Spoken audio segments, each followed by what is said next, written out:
Hello everyone, welcome to Coding with Jazz. So today we'll be looking at another coding problem called toSum. So for this problem, you're given a list of numbers and a target, and your task is to find two numbers from the list that can sum up to the target. So for example, if you're looking at this list of numbers, 2, 7, 11, and 15, and our target is 9, we want to find two numbers from the nums list that could sum up to 9. Just by looking at the numbers, we could easily tell that 2 and 7 could sum up to 9, but how do we do it through coding? Well, the most intuitive way would be looping through the whole list to see if there are two numbers that could sum up to 9. So basically, you'll be starting from 2 and then check each number until we see a number that could sum up to 9. But this solution will take up a lot of time. In theory, it will be big O of n squared, n being the number of numbers in the list, which is probably not the most efficient way. So let's see if we can find a better solution to solve this problem. So say if you're looking at 2, and you want to see if there's a number in the list that could sum up with 2 to 9. You'll basically just be looking for 2's complement, which is 7.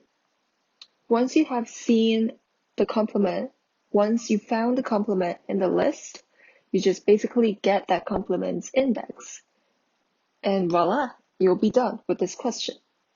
So how about we use a hash map to store each number and its index, so that later on when we're looping through the list, for each number we just look for its complement, see if it's in the map. If it is, then we just get its index. So what we'll be doing is to create a complement map, and in the map we'll have each number pointing to its index. So for 2, its index will be 0, 7 will be 1, 11 will be 2, and then 12 will be 12. 15 will be 3. So after we have completed the complement map, we could just loop through the list again, and for each number, look for its complement in the complement map. But do we really have to do this twice? Do we have to loop through the list twice? Well, the answer is no. We could do it just in one pass. So for doing it in one pass, at each number, you'll first be calculating its complement. And then once you have the complement, you just go into the map and see if the map has the complement as a key. If it does, you just return its index. If it doesn't, you just store it into the map and then move on to the next number. And in the end, you will be having the two indexes of the two numbers that can sum up to the target. Well, let's code it out. So first, like we said before, we need to build a complement map. And there will be a hash map that stores the number to its index. Then we'll be looping through the indices in the nums list. So for I in range lang nums, and then the first thing we need to calculate is complement. So complement equals nums I, and then target minus nums I. And we need to check whether the complement is already in the complement map or not. So if complement is in the complement map, then we get the other index.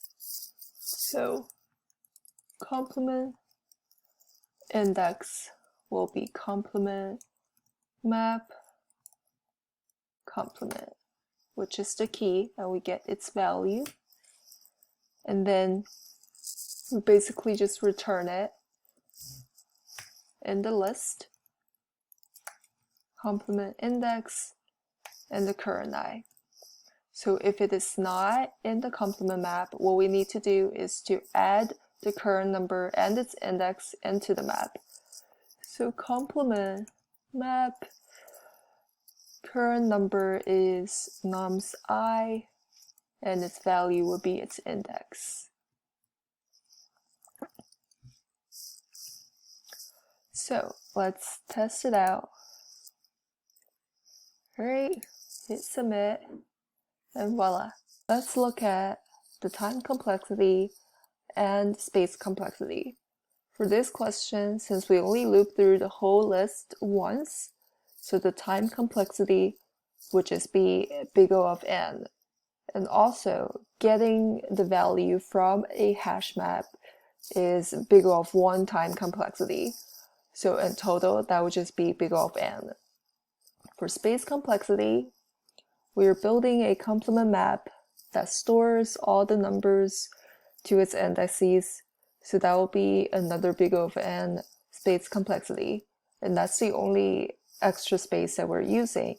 So the total space complexity would also be big O of n. Alright, so that completes the video of the solution to the two-sum question. Please feel free to comment down below if you find a better solution or if you just want to chat. And I hope to see you in the next video. Bye!